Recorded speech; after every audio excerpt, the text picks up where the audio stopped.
মেরামত। জনগণ চাইছে কি? সেটা রাস্তায় লেখা ছিল রাষ্ট্র মেরামত।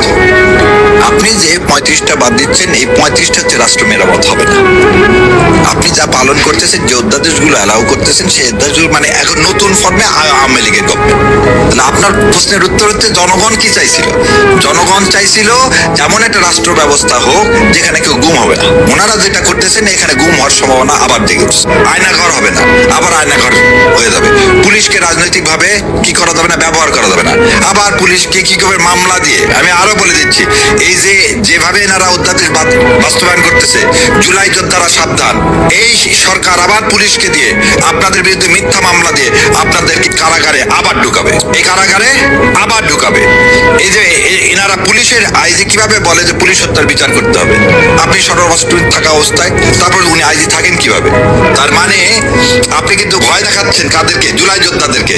তোমাদের কিন্তু আমি আবার ফাঁসায় দেবো। এই জনগণটা হচ্ছেই তো জুলাই যোদ্ধারা।